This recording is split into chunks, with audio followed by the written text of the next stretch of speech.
BSc first year की botany की online classes में पिछले वीडियो के अंदर हमने पक्सिनिया के अंदर यूरिडो बीजाणु प्रावस्था पढ़ा था, जिसके अंतर्गत हमने पढ़ा था कि पक्सिनिया के अंदर जो यूरिडो बीजाणु होते हैं उनका फॉर्मेशन है जो एसयू बीजाणु से होता है, और ये यूरिडो बीजाणु है जो जर्मिनेट होकर सेकेंडरी माइसीलियम का फॉर्मेशन करते हैं। आज के इस वीडियो के अंदर हम पक्सिनिया के अंदर दूसरी प्रावस्था टेलियोटो बीजाणु प्रावस्था या टेलियोटो स्पोर स्टेज के बारे में पढ़ेंगे। तो जब गेहूं की फसल परिपक्व हो जाती है तो उस समय जो वातावरण का तापमान है वो बढ़ जाता है, तो कवक जाल में है जो यूरिडो बीजाणु के स्थान पर टेलियोटो बीजाणु का फॉर्मेशन होता है। प्रारंभ में तो टेलियोटो बीजाणु और यूरिडो बीजाणु की संख्या बराबर होती है, लेकिन धीरे धीरे यूरिडो बीजाणु खत्म हो जाते हैं और उनकी जगह टेलियोटो बीजाणु का निर्माण शुरू हो जाता है। और जिन हाइफी पर टेलियोटो बीजाणु का फॉर्मेशन होता है या जिन कवक तंतुओं पर टेलियो बीजाणु का फॉर्मेशन होता है, उन सारे हाइफी को सम्मिलित रूप से टेलियोटोसोराई कहा जाता है। और ये जो अवस्था होती है वो टीलियल स्टेज या टीलियल अवस्था कहलाती हैं। जो टेलियोटोसोरस होती हैं वो गहरी या भूरे काले रंग की होती हैं, इसलिए इस अवस्था को काला कीट अवस्था या ब्लैक रस्ट स्टेज भी कहते हैं। ये पत्ती में सिराओं के समानांतर दीर्घ पिटिकाओं में दिखाई देती हैं। टेलियोटो बीजाणु का निर्माण करने वाली कवकजाल की कोशिकाएं टीलिया कहलाती हैं, और जो ये टेलियोटो स्पोर होते हैं वो सवृंत द्विकोशिकीय और तरकु रूपी होते हैं। यानी कि टेलियोटो स्पोर्स के अंदर दो सेल्स होती है और दोनों सेल्स के बीच में जो कॉन्स्ट्रिक्शन होता है, यानी कि दोनों के बीच में एक छोटी सी खांच प्रेजेंट होती है। टेलियोटो स्पोर की जो वॉल होती है वो मोटी और चिकनी होती है, और इन बीजाणुओं की प्रत्येक कोशिका में एक जनन छिद्र होता है। जो ऊपर वाली सेल्स होती है उसके शीर्ष भाग में जनन छिद्र ऊपर स्थित होता है, जबकि नीचे वाली सेल के अंदर है जो पट के पास ही है जो जनन छिद्र उपस्थित होता है। इसकी प्रत्येक कोशिका में भिन्न प्रभेदों के दो केंद्रक होते हैं। परिपक्व अवस्था में दोनों केंद्रक क्या करते हैं, संलयित होकर द्विगुणित केंद्र का फॉर्मेशन करते हैं। जब ये टेलियोटो बीजाणु क्या करते हैं, सोर्स से मुक्त होते हैं तो जमीन पर सुप्त अवस्था में पड़े रहते हैं। जो ही इनके अंदर फेवरेबल कंडीशन आती है इनके लिए, यानी कि बसंत ऋतु आती है, उस समय वायुमंडलीय आर्द्रता अधिक हो जाती है और तापमान है जो कम हो जाता है, तो ये क्या करती हैं, मिट्टी में ही अंकुरित होती हैं। इनके लिए किसी भी प्रकार की होस्ट की आवश्यकता नहीं होती है। अब जो थर्ड स्टेज पढ़ते हैं उससे पहले अपन टेलियोटो स्पोर के फॉर्मेशन की डायग्रामेटिक तरीके से समझ लेते हैं। आपके सामने स्क्रीन पर टेलियोटो प्रावस्था की डायग्राम दे रखे हैं। ये जो डायग्राम है वो होस्ट प्लांट है और उसके अंदर टेलियोटो स्पोर्स हैं जो प्रेजेंट होते हैं, यानी कि टेलियोटोसोरस प्रेजेंट है।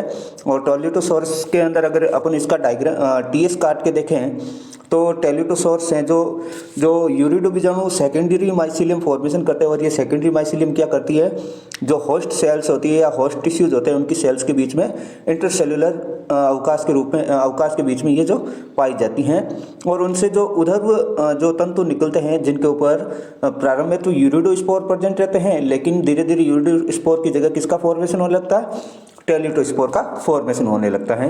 जब टेलियोटो स्पोर ज़्यादा मात्रा में बन जाते हैं तो जो होस्ट की एपिडर्मिस होती है वो रप्चर्ड हो जाती है, यानी कि फट जाती हैं, और जो टेलियोटो स्पोर्स होते हैं वो अनावृत या नेक्ड हो जाती हैं, यानी कि बाहर की तरफ निकल जाते हैं। सी जो डायग्राम दे रखा है वो टेलियोटो स्पोर की स्ट्रक्चर का दे रखा है। तो टेलियोटो स्पोर है जो सवृंत होते हैं और द्विकोशिकीय और द्विकेंद्र की संरचना होती है, यानी कि एक टेलियोटो स्पोर्स के अंदर दो सेल्स होती हैं और प्रत्येक सेल्स के अंदर दो दो न्यूक्लियस होते हैं, और दोनों न्यूक्लियस है जिनमें से एक माइनस प्रभेद का होता है तो दूसरा है जो प्लस प्रभेद का होता है। इसके अलावा इनके स्पोर पर जो ये सेल्स होती हैं, इनके दोनों सेल्स में जो एक एक जर्म ट्यूब प्रेजेंट होती हैं। यूरिडो स्पोर में हमने पढ़ा था कि जो यूरिडो स्पोर्स की सेल्स होती है उसके अंदर 4 जर्म पोर होते थे, लेकिन टेलियोटो स्पोर्स के अंदर कितनी जर्म पोर है, जनन छिद्र कितने होते हैं, 2 होते हैं। ऊपर वाली सेल्स में ऊपर की तरफ और नीचे वाली सेल्स में जहाँ सेप्टा होता है या पट होता है वहाँ पर ये सिचुएटेड रहती हैं। फिर क्या होता है, दोनों सेल्स के जो न्यूक्लियस होते हैं वो फ्यूज्ड हो जाते हैं और सिनकोरियन स्टेज या द्विगुणित केंद्र का फॉर्मेशन करते हैं। और फिर ये क्या करते हैं, इनका डिस्पर्जल या परिकीर्णन हो जाता है और ये मिट्टी के अंदर सुप्त अवस्था में पड़े रहते हैं। जब बसंत ऋतु आती है तो जर्मिनेट हो जाते हैं, इसलिए इनको किसी भी प्रकार की होस्ट की नीड नहीं होती है। अब अपन नेक्स्ट पढ़ते हैं पक्सीनिया के अंदर थर्ड जो स्टेज होती है जिसका नाम है बेसिडियल स्टेज या बेसिडियो बीजाणु प्रवस्था, और इंग्लिश में इसको बेसिडियोस्पोर स्टेज कहा जाता है। तो टेल्यूटो बीजाणु के अंकुरण के समय इनकी दोनों सेल्स में उपस्थित जनन छिद्रों से क्या निकलती है, एक एक जनन नलिका या जर्म ट्यूब निकलती हैं। और टेल्यूटोस्पोर का जर्मिनेशन कब होता है, बसंत ऋतु में या वर्षा ऋतु के समय ये टेल्यूटोस्पोर क्या करते हैं, जर्मिनेट होकर दोनों सेल से एक एक जर्म ट्यूब का फॉर्मेशन करते हैं। और इस अवस्था को अपन प्रोमाइसीलियम या एपीबैसिडियम या मेटाबैसिडियम कहते हैं। और इनके अंदर जो द्विगुणित केंद्रक होता है वो क्या करता है, सेल से किस में ट्रांसफर हो जाता है, प्रोमाइसीलियम या जर्म ट्यूब के अंदर ट्रांसफर हो जाता है। फिर इस डिप्लॉइड न्यूक्लियस के अंदर मियोसिस होता है, तो 4 हैप्लॉइड न्यूक्लियस का फॉर्मेशन होता है, जिनमें से 2 न्यूक्लियस है जो प्लस स्ट्रेन या प्लस प्रभेद के होते हैं और 2 न्यूक्लियस हैं जो माइनस स्ट्रेन या माइनस प्रभेद के होते हैं। फिर जो ये प्रत्येक न्यूक्लियस होता है उनके बीच में जो सेप्टा का फॉर्मेशन होता है यानी कि पट का निर्माण हो जाता है। तो इस तरह से जो 4 हैप्लॉइड सेल्स का फॉर्मेशन हो जाता है। फिर क्या होता है कि प्रत्येक सेल्स क्या करती हैं, एक स्टेगमेटा या प्रांगुल का फॉर्मेशन करती हैं, और प्रांगुल के शीर्ष भाग पर है जो बेसिडियोस्पोर का फॉर्मेशन होता है या बेसिडियोस्पोर का डेवलपमेंट होता है। और जो बेसिडियोस्पोर बनते हैं उनमें से 2 बेसिडियोस्पोर है जो प्लस प्रभेद के होते हैं और 2 बेसिडियोस्पोर हैं जो माइनस प्रभेद के होते हैं। अब जो बनने वाला बेसिडियोस्पोर होता है वो एक कोशिकीय, एक केंद्र की और अगुणित संरचना होती है, और इनका जो प्रकीर्णन होता है वायु के द्वारा होता है और ये अल्पजीवी होते हैं। और ये जो बेसिडियोस्पोर क्या करते हैं, वैकल्पिक परपोषी यानी कि बर्बेरी को संक्रमित करते हैं। इनमें प्राथमिक परपोषी यानी कि गेहूं को संक्रमित करने की क्षमता नहीं होती है। आपने गेहूं के अंदर जो प्राइमरी होस्ट होता है पक्सीनिया के लिए, उसके अंदर हमने 3 स्टेज पढ़ी है, यूरिडो बीजाणु प्रवस्था, टेल्यूटो बीजाणु प्रवस्था और बेसिडियो बीजाणु प्रवस्था। यूरिडो बीजाणु प्रवस्था का फॉर्मेशन किससे होता है, एसियो बीजाणु से होता है, और एसियो बीजाणु क्या करता है, यूरिडोस्पोर का फॉर्मेशन करता है। यूरिडोस्पोर क्या करता है, जर्मिनेट होकर सेकेंडरी माइसीलियम का फॉर्मेशन करता है। इनसे जो निकलने वाली हाइफी होती है उनके शीर्ष भाग पर जो यूरिडो बीजाणु से बनने वाली जो हाइफी होती हैं उनके शीर्ष भाग पर यूरिडो बीजाणु निर्माण की जगह धीरे धीरे टेल्यूटोस्पोर्स का फॉर्मेशन हो जाता है। फिर ये टेल्यूटोस्पोर क्या करते हैं, जर्मिनेट होकर बेसिडियोस्पोर का फॉर्मेशन करते हैं। तो इस तरह से जो प्राइमरी होस्ट होता है उसके अंदर पक्सीनिया की 3 स्टेज होती हैं। नेक्स्ट अपन पढ़ते हैं 2 स्टेज जो पक्सीनिया के सेकेंडरी होस्ट जिसका नाम होता है या वैकल्पिक परपोषी जिसका नाम है बर्बेरिस वल्गेरिस, उसके अंदर है जो 2 स्टेज डेवलप होती हैं। नेक्स्ट जो बची 2 प्रवस्थाएं होती हैं उनके बारे में पढ़ते हैं। तो पक्सीनिया ग्रेमिनिस की बर्बेरिस में पाई जाने वाली प्रवस्थाएं, तो पक्सीनिया ग्रेमिनिस की बर्बेरिस के अंदर 2 प्रवस्थाएं प्रेजेंट होती हैं, बेक्नीडियो बीजाणु और एसियो बीजाणु। तो पक्सीनिया ग्रेमिनिस की बर्बेरिस में जो अगुणित प्रवस्थाएं पाई जाती हैं, इनमें से जो चौथी या जो सेकेंडरी होस्ट के अंदर पाई जाने वाली फर्स्ट जो प्रावस्था है जिसका नाम है पिक्निडियोस्पोर प्रावस्था या स्पर्मोगोनियम प्रावस्था। तो अपन शुरुआत करते हैं पिक्निडियोस्पोर के स्टेज से। तो फेवरेबल कंडीशन के अंदर क्या करते हैं, बेसिडियोस्पोर जर्मिनेट होते हैं किसके ऊपर, जो बर्बेरिस की लीफ होती है जो एक वैकल्पिक परपोषी होता है किसके लिए, पक्सीनिया के लिए।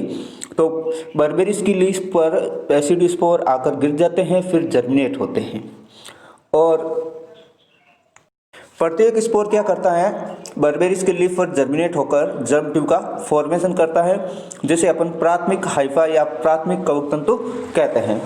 फिर ये जर्म ट्यूब क्या करती है, होस्ट टिश्यूज के अंदर एपिडर्मिस के थ्रू एंटर करती हैं और वहाँ पर होस्ट टिश्यूज के अंदर की तरफ मोनोकैरियोटिक माइसीलियम या एक केंद्र की कवक जाल का फॉर्मेशन करती हैं।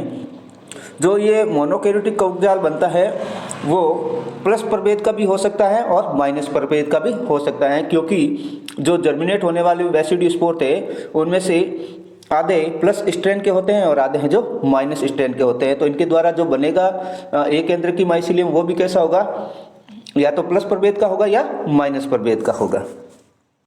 फिर क्या होता है कि जो होस्ट होती है, होस्ट के टिश्यूज के अंदर यानी कि बाह्य त्वचा और उसके अंदर नीचे पाए जाने वाले जो पैलिसेड टिश्यूज होते हैं, तो संक्रमण के कुछ दिनों बाद परपोषी की बाह्य त्वचा व खंभ ऊतक के खंभ ऊतक के खंभ ऊतक के नीचे कवक जाल की सघन परत तक बन जाती हैं और ये कवक जाल क्या कहलाएगा, स्पर्मोगोनियम या पिक्निडियम का फॉर्मेशन करते हैं। तो ये लाइन समझ में आएगी जब क्या होगा कि जो बेसिडियोस्पोर क्या करेंगे, जर्मिनेट होंगे। तो जर्मिनेट होकर किसके ऊपर जर्मिनेट होंगे, लीफ की सरफेस पर, फिर जर्म ट्यूब बनाएंगे और जर्म ट्यूब किसके अंदर एंटर करेगी, एपिडर्मिस के थ्रू जो लीफ होती है उसके इंटरनल टिश्यूज के अंदर एंटर करेगी। तो वहाँ पर इन्फेक्शन के कुछ दिन बाद में ये जो माइसिलियम होता है वो क्या करता है कि परपोषी की बाह्य त्वचा और खंभ ऊतक के नीचे एक सघन कवक जाल की सघन परत बनाते हैं।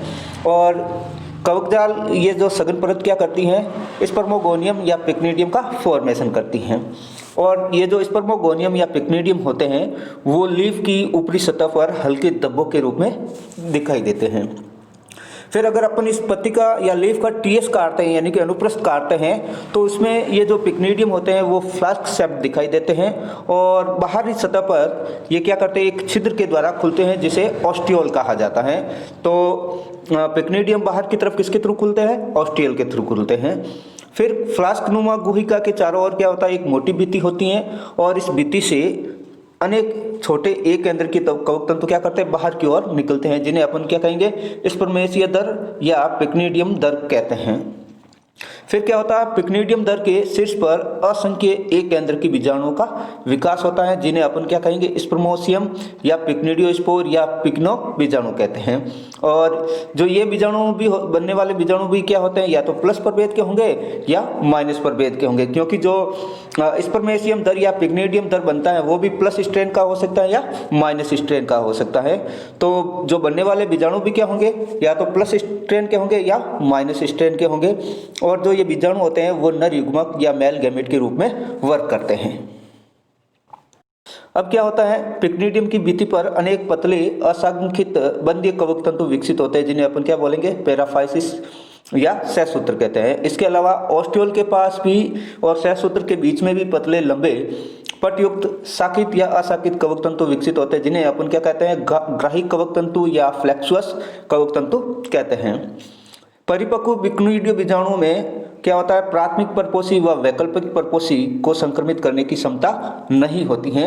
ये पिक्निडियो बीजाणु क्या करते हैं, मकरंद में लिपटे हुए पिक्निडियम के छिद्र से बाहर निकलते हैं, यानी कि पिक्निडियो बीजाणु के चारों तरफ क्या होता है, मकरंद होता है और जो पिक्निडियम होता है यानी कि ऑस्टियोल होता है, ऑस्टियोल के थ्रू ये क्या करते हैं, सरफेस पे आ जाते हैं। फिर इनका क्या होता है, परकीर्णन होता है, यानी कि कैसे होगा, कीट क्या करेगा, इनकी सरफेस पर, लीफ की सरफेस पर या फ्लोर की सरफेस पर आकर मकरंद का रस चूसेगा तो उसके ऊपर है जो पिक्निडियोस्पोर चिपक जाएंगे। फिर ये कीट क्या करेगा, जब दूसरी पिक्निडियम के पास जाएगा तो कीटों के द्वारा जो पिक्निडियम का एक प्रभेद यानी कि एक प्रभेद वाला जो पिक्निडियोस्पोर है वो क्या करेंगे, विपरीत प्रभेद के ग्राही तंतुओं पर पहुंच जाते हैं और ये प्रोसेस है जो क्या कहलाएगी, अचल पुंमणु युग्मन या स्पर्मेटाइजेशन कहलाती हैं। तो परकीर्णन किसके द्वारा होता है, इनके अंदर कीटों के द्वारा होता है। कीट क्या करेंगे, एक पिक्निडियम पर बैठेंगे, वहां से विपरीत प्रभेद वाला पिक्निडियो बीजाणु इसकी सरफेस पर चिपक जाएगा और फिर वहां से ये क्या करेंगे, दूसरे पिक्निडियम पर क्या करेंगे, दूसरे विपरीत प्रभेद के ग्राहिक तंतुओं पर इन पिक्निडियो बीजाणु को पहुंचा देते हैं।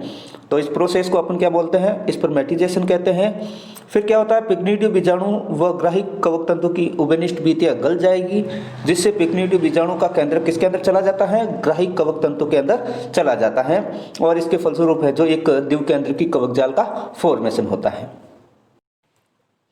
डायग्राम बी है जो पिक्निडियोस्पोर के फॉर्मेशन को शो कर रहा है। तो इसमें जो एक पिक्निडियम है और पिक्निडियम की जो इंटरनल वॉल है उसके ऊपर पिक्निडियम दर बनती है और पिक्निडियम दर के शीर्ष भाग पर क्या इसका फॉर्मेशन होता है, पिक्निडियोस्पोर का फॉर्मेशन होता है।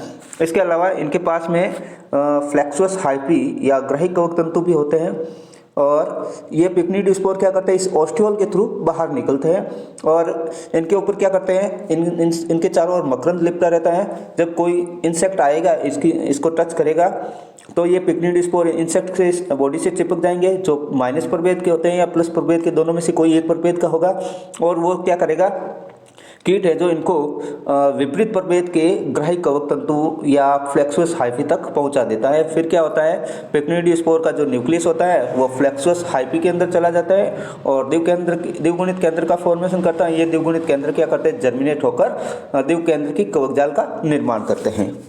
नेक्स्ट वीडियो के अंदर अपन पढ़ेंगे ऐसे बीजाणु का निर्माण कैसे होता है।